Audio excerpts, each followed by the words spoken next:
미국 증시가 혼조세로 마무리가 됐습니다. 다우지수는 소폭 하락하는 모습이었고요.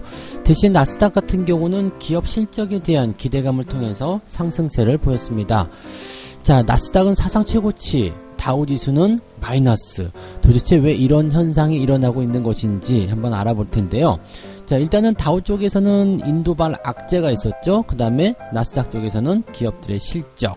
자, 어느 쪽이 더 크게 작용할 것인지 우리가 한번 알아보도록 하겠습니다. 최근에 공매도 재개에 따른 불안감들 계속 급증하고 있습니다. 자, 그 중에서도 가장 우리가 주목해서 살펴봐야 되는 것이 대차 잔고가 증가하는 기업들, 또 최근에 매도세가 확장이 되고 있는 기업들, 도대체 어떤 기업들 조심해야 되느냐? 자, 이런 것들에 대해서 이제 증권사들도 이제 뭐 분석 리포트를 내놓기 바쁩니다. 자, 근데 증권사들이 내놓은 리포트들 가만히 살펴보면 대형주들은 조금 빠져있는 듯한 느낌이요. 시총 상위권 종목군들. 도대체 어떠한 내용들인지 알아보도록 하겠습니다. 쿠팡을 따라서 미국의 상장을 준비 중인 기업들이 있다라고 합니다. 일단 대표적으로 마켓컬리가 지금 추진 중에 있다라고 되어 있고요. 나머지 기업들 또 검토 중인 기업들, 또 이제 말만 해놓은 기업들 여러 가지가 있다라고 하는데, 일단 미국 상장을 하게 되면 좋은 것은 있겠죠. 그렇지만 우리가 이 미국 상장 기업에 대해서 뭐 직접적으로 무언가를 할 수 있는 부분들은 없을 텐데 여기에 너무 기대감 가지는 거 아닌가 싶기도 하고요. 미국 상장이 그렇게 쉬운가 생각되기도 합니다. 이 내용까지 전달해 드릴게요.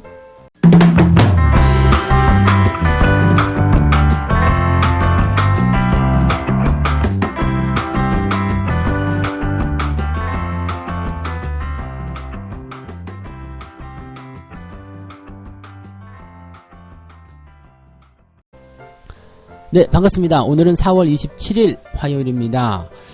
자, 미국 증시가 혼란스럽습니다. 혼란하다 혼란해. 자, 일단 다우지수 같은 경우는 주가가 변동성, 즉 하락세로 전환된 이유는 뭐 충분히 우리가 예상할 수 있는 부분이 있어요. 뭐 코로나가 다시 재확산을 보인다든지 등등의 어떤 불안감 요소들, 경기가 후퇴할 수 있다라는 어떤 불안감이 생기게 되면 하락세를 좀 보이게 되는 건데, 지금 다우지수하고 나스닥하고 온도 차이가 너무 심해요. 다우지수는 마이너스, 나스닥은 사상 최고가. 자, 지금 그 미국 시장 상황을 살펴보게 되면 둘 다 상승 출발을 했습니다. 상승 출발을 했는데 다우지수는 계속적으로 하락세로 진행이 되면서 마이너스 0.18% 하락 마무리가 됐고요. 나스닥 같은 경우는 계속 올라가면서 플러스 0.78%로 마무리가 됐습니다. 나스닥은 특히 14,138포인트 찍으면서 신고가 빵 찍어주는 모습이에요. 자, 이 정도라면 일단 다우 말고 나스닥 뭐 이런 얘기들, 뭐 다우 말고 기술주 이런 얘기는 나올 것 같은데, 여기에 대한 이제 온도 차이의 그 이유는 다우는 경기와 관련된 부분들, 나스닥은 기업들의 실적과 관련된 부분들 때문이었을 것이다 라고 보시면 되겠습니다. 경제지표 좋게 나오지 않나요? 네, 좋게 나오는데 발목을 잡는 게 이제 인도 쪽 그 코로나 관련한 부분이겠죠. 그래서 이 이야기 먼저 시작을 해보도록 하죠. 자, 지금 새로운 진앙지다라고 얘기할 정도로 인도의 코로나 확산 상황이 아주 그냥 심각한 상황입니다. 지금 인도 정부가 발표한 내용을 보게 되면은요, 26일 어제 기준으로 하루 신규 확진자 수가요, 무려 35만 2,991명입니다. 35만 명이요. 어마어마한 수치죠. 자, 지금 6일 연속 사상 최고치를 경신했다라고 되어 있습니다. 이게 이제 어느 정도까지 치고 올라가면 더 이상 올라가지 못하는 위치가 됐을 때 점점 떨어지는 상황이 벌어지긴 합니다만, 야, 인도 같은 경우는 또 이제 뭐 강물에 들어가가지고 서로 막 부둥켜 안고 막 그러는 거 한 거 아닌가 싶기도 하고요. 아무튼, 네, 방역에 대한 부분들이 굉장히 안 돼 있기 때문에 저 정도 나오는 거 아닐까 싶기도 한데, 아무튼, 네, 지금 신규 사망자도 2,000명대. 어마어마한 기록입니다. 지금 보면은, 이제 뭐 중국 저리 가. 내가 1등 먹을 거야. 뭐 이런 거 하는 거 아닌가 싶을 정도로 어마어마한 그런 기록을 세우고 있어요. 지금 보면 병상, 의료용 산소 부족, 병원 시스템 거의 마비 상태에 이르렀다라고 되어 있어요. 국가가 거의 뭐, 이제 재기는 못하고 있는 상태가 되는 거죠. 자, 그러다 보니까 이제, 아스트라제네카 백신, 미국에서는 지금 필요 없잖아요. 그래서 이게 안정성 여부를 검토가 되는 대로, 뭐, 다른 나라에 이제 제공하겠다. 뭐 인도에 제공하겠다 이런 얘기도 나오는 거겠죠? 그 다음에 러시아 백신 도입하겠다. 뭐, 등등에 대한 이야기인데, 이거는 뭐 개인 방역의 문제일 거라고 생각해요. 그냥 막, 뭐, 인도 음식 같은 경우, 뭐, 이렇게 손으로 먹는 그런 풍습도 좀 있었던 걸로 기억하는데, 뭐 그런 부분들, 또는 이제 강물에 들어가가지고 이제 기도하고 뭐 그런 부분에서 이제 무차별적으로 이제 노출이 되는 그런 상황들이 좀 있을 수 있었겠죠. 자, 그런 상황들에서 이제 개인 방역 시스템으로 좀 들어가야 된다라는 거. 뭐 인구가 많은 것도 어느 정도 포함이 될 수 있겠습니다만, 저 정도 30만 명대 이상 이 정도는 사실은 아니겠죠.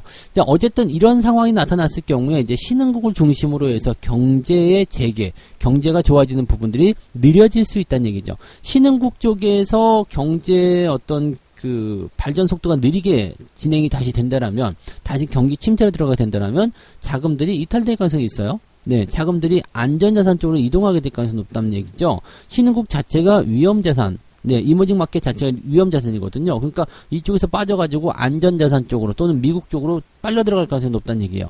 이렇게 됐을 경우 어떻게 될까요? 네, 경기가 조금 둔화될 수 있다. 투자가 위축될 수 있다. 다우지수가 떨어질 만한 이유가 충분하다라고 볼 수가 있는 거겠죠. 자, 그 다음에 나스닥이 올라간 이유는 기업들이 실적이 좋다는 이야기입니다. 뭐 기업들, 뭐 테슬라 같은 경우도, 아니면 뭐 지금 발표를 예정 중에 있는 모든 기업들, 뭐 애플 같은 경우도 마찬가지일 거고요. 이제 계속적으로 이제 실적이 증가한다, 이런 얘기들 나오면서 주가가 이제 상승세를 보이고 있는데, 기업 실적들이 이제 본격적으로 진행이 됩니다. 그러면서 이번 주에는 기업 실적이 나쁘지 않을 것이다 라는 전망이 나오고 있습니다만, 이제 이 실적 말고도 한 가지 우리가 또 생각할 게 있어요. 지금 애플하고 구글, 이제 구글 같은 경우는 이미 나온 이야기지만, 애플 같은 경우가 이제 특이한 어떤 발표를 합니다. 그 발표가 뭐냐면, 앞으로 5년 동안 미국에 4,300억 달러, 약 477조 원을 투입해서 사옥을 건설하고 확장, 물류와 생산 거점 정비 확충에 나서겠다. 이것뿐만 아닙니다. 지금 연평균 860억 달러를 투입하는데, 지금 2018년 제시한 계획안보다 20% 늘려서 신규로 2만 명의 고용을 창출할 것이다 라고 얘기가 되어 있습니다. 지금 미국 같은 경우는 이제 독과점 같은 부분들, 그래가지고 대기업들이 이제 뭐랄까 쥐어짜는 그런 형태의 정책들이 많이 있단 말이에요. 특히 미국 같은 경우는 이 독과점에 대한 부분들이 있어가지고 여기서 그냥 바로 기업을 막 해체시킨다거나 이런 사례들이 과거에 있었죠. 철도 기업들, 그런 기업들 이제 독과점 할 때 그냥 완전히 분리시켜 버리거든요. 그래서 아마존도 타겟이 좀 되기도 했었었는데, 어쨌든 뭐 그런 부분들이 지금 현재 이제 IT 정보기술 기업에 대한 독과점, 이런 것들도 미국이 예의주시하고 있다, 비판이 나오고 있다, 이런 것들이 어느 정도 이제 애플에게도 작용했을 거라 생각하시면 되겠습니다. 근데 중요한 건 이거예요. 기업이 아무리 압박이 온다고 하더라도 기업의 어떤 환경이나 실적이나 또는 이윤을 추구할 만한 어떤 거리가 없어. 그러면 아무리 뭐 쑤시고 들어오더라도 이제 토해낼 게 없단 말이에요. 내놓지 않아요. 그런데 지금 이렇게 술술술술 내놓게 되고, 뭐 투자금을 더 확장하겠다. 지금 말은 굉장히 좋은 포인트지만 기업이 돈을 벌 만한 뭔가 건수가 생겼다는 얘기가 되는 거죠. 그러니까 그만큼 이제 앞으로의 어떤 경기 전망이라든지 또 기업 실적 증가에 자신감이 있다는 얘기가 되는 건 마찬가지입니다.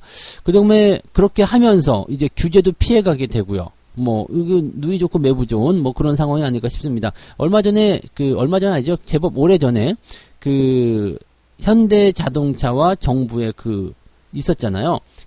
현대차 사옥을 짓는 한전 부지와 그 다음에 일자리 창출 뭐 이런 것들, 수소차 관련한 그런 정책들, 서로 이제 이런 교환이 이루어지는 그런 상황들, 이런 부분들이 미국에서도 뭐 비슷하게 일어나는 건 아니겠느냐 생각해 볼 수도 있습니다. 그래서 그 내용대로 생각하시면 될 것 같은데, 중요한 건 여기서 또 있어요. 자, 기업 실적에서 넘어왔죠. 기업 실적에서 실적이 증가할 것이다. 특히 이제 이런 대기업들이 고용을 창출하거나 이렇게 투자를 확장하는 모습이 일어날 것이다. 지금 구글 같은 경우도 지난달에 무슨 얘기 있었냐면, 미국에 70억 달러를 들여서 사무실과 데이터 센터를 정비하고 10,000명 이상을 신규 고용하겠다라고 얘기를 했습니다. 이게 뭐냐면, 애플과 구글, 이게 뭐냐면 전부 다 민간 투자입니다. 민간 투자요.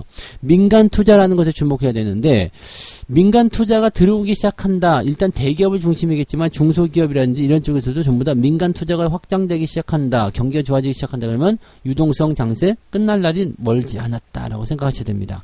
물론 미리 앞당겨서 고민하실 필요는 없겠습니다만, 민간 투자가 들어오면 시장에 돈이 들어온다는 이야기예요. 자, 지금 4,300억 달러입니다. 4,300억 달러가 들어오게 되면 미국 정부에서 투입한 돈 4,300억 달러를 걷어들일 수 있는 빌미가 생기게 되는 거죠. 그래서 민간 투자가 활발해지고 경기가 더 좋아지게 된다면 이제는 미국 증시에서도 미국에서도 이제 저런 것들 준비할 거예요. 이제 자금을 걷어들이는 출구 전략을 준비하게 되겠죠. 그래서 연준의 이런 FOMC 발언이라든지 이런 것들이 최근에 이런 동향들 뭐 당장은 안 나오겠습니다만 생각보다 조금 빨라질 수 있을 것 같다라는 생각을 일단은 하고 있으셔야 될 것 같아요. 그러면 지금 당장 FOMC 발언에서는 별다른 게 없겠지만 뭔가 이제 발언 자체가 조금은 네, 주의 깊게 들어야 되는 내용들이 나오지 않겠느냐. 이제 뭐 조금 이따 보면 알겠죠. 이제 수요일 뭐 우리나라 시간으로 이제 목요일쯤 되겠나요? 그쯤에서 보면 FOMC 관련한 이야기가 나올 겁니다. 그래서 그때 이제 내용들을 좀 살펴볼 필요가 있겠는데 지금 기업들의 이러한 움직임들 뭐 한편으로는 경기가 좋기 때문에 이렇다라고 할 수 있겠습니다만 약간은 조심해야 되는 상황들이 벌어지고 있다. 조금 생각보다 빠르게 움직이고 있다. 이런 것들을 우리가 참고를 하셔야 될 것 같습니다. 네. 자, 두 번째 이야기 가도록 하겠습니다. 시장 정리 좀 해드려야 될까요? 자, 그래서 미국 증시 일단 뭐 혼조 양상이지만 따로 걱정할 건 없을 것 같고요. 인도 쪽 지역에 대한 부분들이 조금 이제 정리만 되면 괜찮을 것 같다. 이렇게 생각하시면 되고요. 그 다음에 이제 우리 기업들 우리나라 돌아오게 되면 이제 기술주들의 어떤 기업 실적, 미국 나스닥의 랠리 이런 것들이 영향을 좀 줄 수 있겠죠. 그래서 그런 부분들은 우리에게는 긍정적이다. 그 다음에 시장 전반적으로 봤을 때는 기업 실적, 경제 지표, 뭐 전반적인 상황들, 기대감 이런 것들은 전부 다 우상향 패턴들을 그리고 있다. 그래서 주가가 뭐 단박에 죽지는 않을 것 같아요. 뭐 크게 폭락할 만한 재료가 일단 없다는 게 가장 큰 호재가 아닐까 싶기도 합니다. 그래서 잘 버티는 속에서 역시 뭐 매도가 나온 종목들은 지지부진하겠지만 올라갈 종목들은 계속 올라가지 않겠느냐 이렇게 봐주시면 되겠습니다. 네. 자, 두 번째 이야기 가도록 할게요. 네. 외국인들의 매도, 대차장고가 급증하는 종목들 주의해라. 공매도 관련한 이야기 또 해드리는 거죠. 공매도가 이제 재개되는 게 이번 주가 지나면 이제 공매도가 나옵니다. 근데 뭐 당장 떨 거 없어요. 뭐 5월 3일 공매도 재개 그렇다고 해가지고 막 갑자기 주가가 폭락한다거나 뭐 밑으로 막 떨어진다거나 공매도 뭐 물량이 뭐 와장창 나온다든지 이러지 않습니다. 그냥 괜찮잖아 라고 안심할 때 나오겠죠. 네, 그래서 당장은 뭐 이제 5월 3일부터 무슨 뭐 천지개벽할 일이 일어날 것 같다 생각하지만 그렇지 않아요. 그날 뉴스 제목이 뭐라고 나올까요? 5월 3일날 월요일날 장이 끝나고 나면 어떤 뉴스가 나오느냐? 공매도 재개했지만 시장은 담담, 뭐 시장은 상승, 뭐 이딴 식으로 나오겠죠. 그래서 얘들 뭐 뻔한 거 아니겠습니까? 당장 이렇게 공매도 나올 때부터 패기 시작하면은 얼마나 말이 많겠어요. 그래서 이런 부분들을 이제 저거하기 위해서 어느 정도 안정화되는 그런 모습을 좀 보여줄 거라고 생각하시면 됩니다. 그래서 당장 시장이 조정받지는 않는다 이렇게 생각하시면 되겠고요. 뭐 일단은 뉴스나 이런 매스컴 쪽에서 계속적으로 이제 좋은 얘기만 하고 있는 상태예요. 지금 뭐 일부 종목들의 충격파는 커질 수 있지만 외국인들의 어떤 매도 부분들이 멈출 수 있다. 앞으로 좋아질 것이다. 이런 얘기들이 나오는 부분들이겠죠.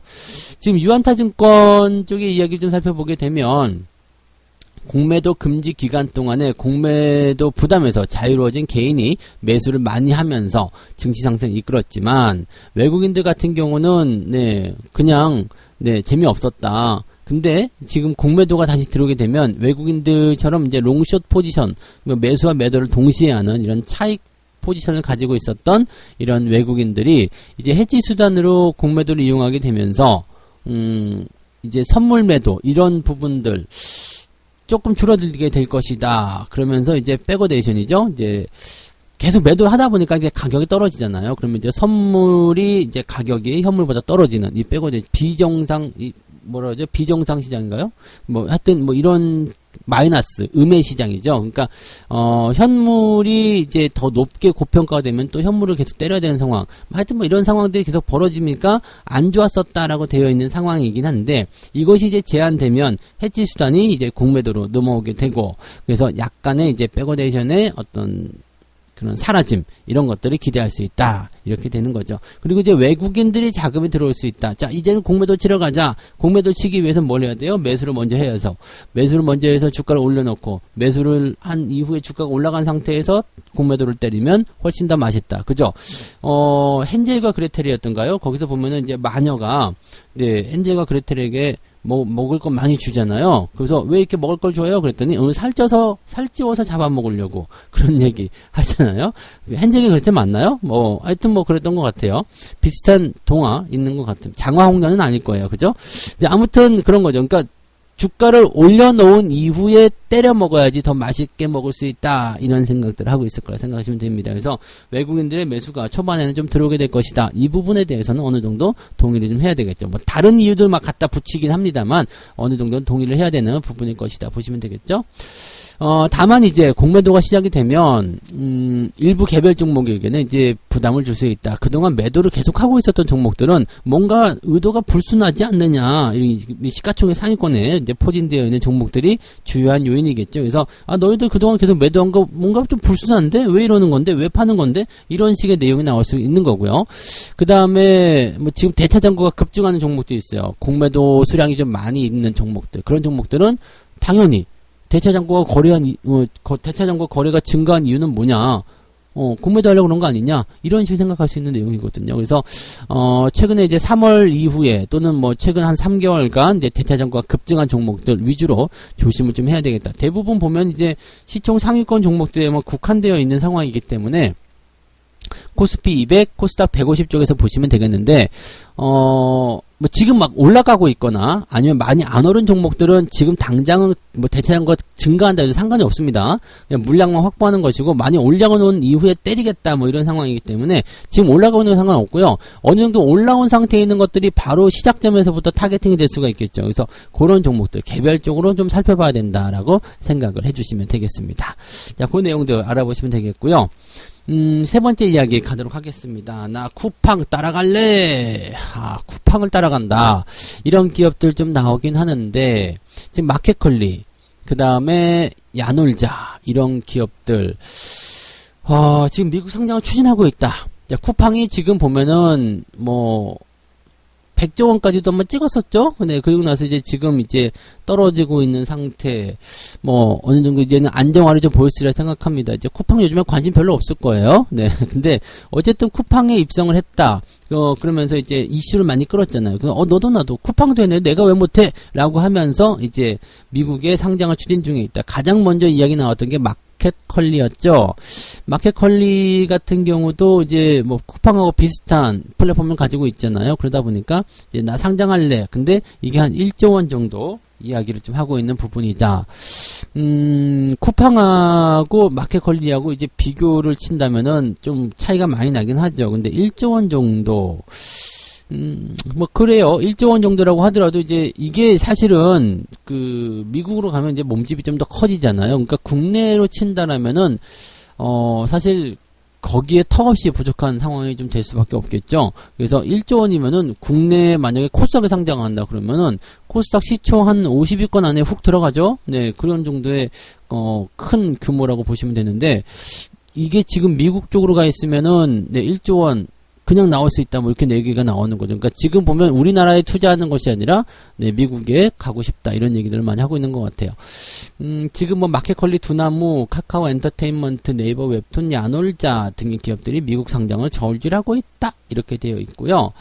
상황을 좀 자세히 들여다보면 마켓컬리가 지금 추진 중에 있는 것으로 나오죠. 그 다음에 두나무도 가상화폐 관련해가지고 요즘 맞물려서 엄청나게들 관련 종목들 상승하기도 했었습니다. 그 다음에 카카오 엔터테인먼트, 그 다음에 네이버 웹툰 이렇게 되어 있습니다. 이 카카오 엔터테인먼트나 네이버 웹툰 같은 경우는 드림이기에 조금 애매했을 수도 있겠습니다.만 현재 미국 쪽으로 상장에 대한 부분들을 진행하고 있다라고 보시면 되겠습니다. 그 다음에 야놀자, 네, 야놀자. 한국과 미국의 주식을 동시에 상장한다. 이런 식의 얘기도 나오고 있습니다. 야놀자가 호텔 이렇게 예약하는 그런 앱이잖아요. 그죠? 맞죠? 야놀자. 여기서 놀자 이런 거 아니야? 그래서 네, 그런 앱인 것 같은데 그렇게 되면은 지금 코로나 상황 때문에 약간은 조금 이게 줄지 않았을까 싶긴 한데 이 부분들이 나중에 개선이 되고 그렇게 되면은 미국 쪽에서 사업을 충분히 할 수 있는 내용이 아닐까 싶기도 합니다. 그런 내용들. 그 다음에 비바 리퍼블리카, 이게 뭐 토스라고 합니다. 네, 토스. 아, 토스구나. 금융회사, 그죠? 비바 리퍼블리카, 그 다음에 무신사, 뭐 이런 정도라고 되어 있다라고 합니다. 이건 미정이에요. 아직 얘네들은 미확정인데, 이렇게 이름만 하나 올려놓으면은 또 여기에서 터진다, 이렇게 얘기가 또 나올 수 있어서 조심해야 되는 부분이긴 합니다. 자, 일단 추진 중에 있는 것은 어느 정도 가능성은 있다라고 볼 수는 있겠죠. 근데 가능성이 있는 것이지 이거는 뭐 확정은 아니기 때문에 이건 조심하셔야 되는 거고요. 그 다음에 이제 검토 중에 있다. 이거 가지고 또 주가를 올려놓는 경우도 많이 있어요. 그러니까 이런 것들 지금 검토 중부터는 지금 너무 민감하게 반응하실 필요는 없다라고 생각하시면 되는 거예요. 그 부분 꼭 참고하시면 좋겠습니다. 지금 쿠팡 다음에 이제 미국 상장 사례가 계속적으로 나타나게 되면 한국 기업이 이제 미국 거래소에서 나름의 뭐라 그럴까 이제 점유를 지내게 될 수 있을 것이다 이렇게 얘기를 하고 있는데 이거는 진짜 웃기는 거 아닙니까? 미국 거래소에서 나름의 점유를 지닌다고요? 안 돼요. 네. 쿠팡 뭐 지금 하고 그다음에 뭐 지금 뭐 상장하는 기업들 다 들어가 가지고 뭐 이게 추가적으로 된다 하더라도 안 됩니다. 그거는 뭐 미국 그 애플 하나에도 달하지 못하는 상황이잖아요.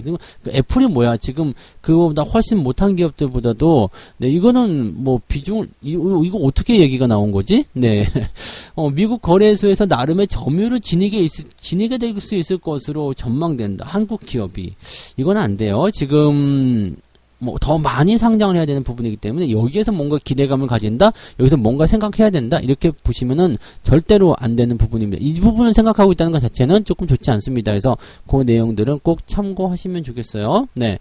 그 다음에 물론 이제 이런 해외 시장 공략 이런 것들은 나쁘지 않아요. 이런 것들은 당연히 있죠. 그 해외 시장을 공략하게 되면서 어느 정도의 그 캐파가 좀 커질 수 있는 거, 기업의 가치가 커지고 상황이 좀 더 좋아지고 이런 부분들 충분히 나올 수 있겠죠. 그래서 이런 것들은 긍정적으로 우리가 판단해 볼 수 있겠습니다만 뭐 미국 시장을 장악하러 간다 천만의 말씀이고요. 근데 이거 규모 자체가 어차피 차이가 나기 때문에 이거는 불가능하다라고 보셔야 되는 거예요. 그래서 그 내용들은 꼭 여러분들이 참고를 좀 하셨으면 좋겠습니다. 자, 어쨌건 관련 기업들이거나 아니면 상장을 예정 중인 기업들이거나 이렇게 너무 그 시장 상황과 좀 동떨어진 그런 분석으로 대응을 하진 않으셨으면 좋겠습니다. 적당한 수준에서 항상 머무르는 것이 필요하다 이렇게 봐주셔야 되겠죠. 네. 자, 이렇게 해서 세 가지 이야기 전달해 드렸습니다. 미국 증시, 인도 악재 때문에 다우지수는 내려갔지만 기업 실적 기대감으로 나스닥은 상승했다. 사상 최고치 찍었다. 그래서 시장 분위기 나쁘지 않아요 라고 말씀드릴 수 있겠고요. 자, 외국인들의 매도 그리고 대차 잔고가 증가하는 종목들에게는 조심을 해달라는 이야기가 나오고 있습니다. 왜 그렇게 나오고 있는지를 우리가 생각해야 돼요. 니들 도대체 왜 팔고 있는데 대차잔고 왜 증가했는데 이런 것들 좀 아셔야 되고요. 여기서 한 가지 더 생각해야 될 것은 이제 올라가고 있거나 아직 덜 올랐거나 이런 종목들은 아직은 좀 멀리 있다. 뭐 구매도 시작된다고 해서 바로 당장부터 뭔가 얘기가 나오는 것은 아니다 라고 생각하시면 됩니다. 자, 그 다음에 쿠팡을 따라서 미국 상장을 준비 중인 기업들이 있다. 뭐 여기에 대해서는 가서 해외 시장 공략해가지고 뭐 북적북적하고 뭐 관련 종목도 올라가고 그런 건 다 좋습니다. 다 좋은데 한 가지 조심해야 되는 부분이 분명히 있어요. 네.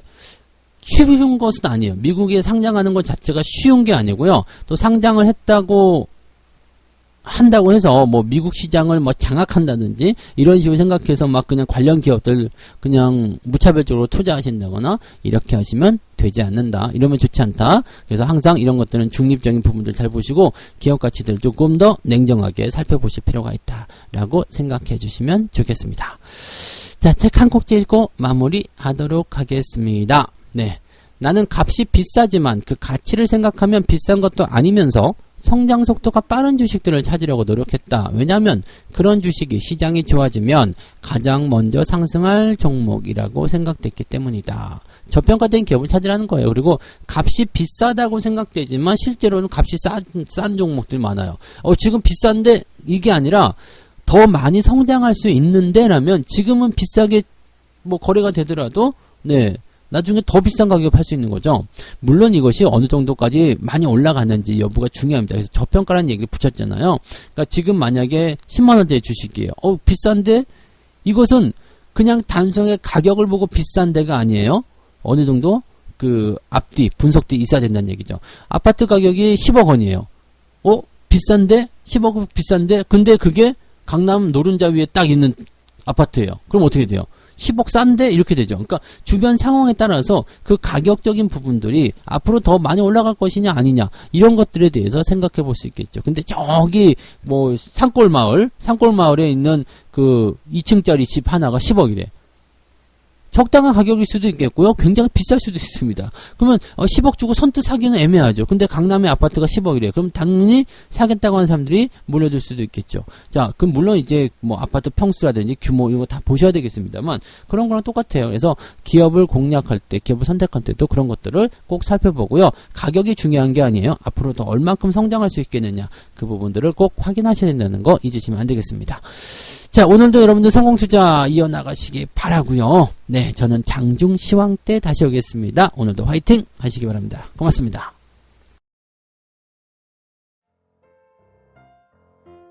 본 방송에서 제공되는 모든 정보는 투자 판단의 참고 자료이며 투자의 최종 책임은 본 방송을 이용하는 본인에게 있습니다.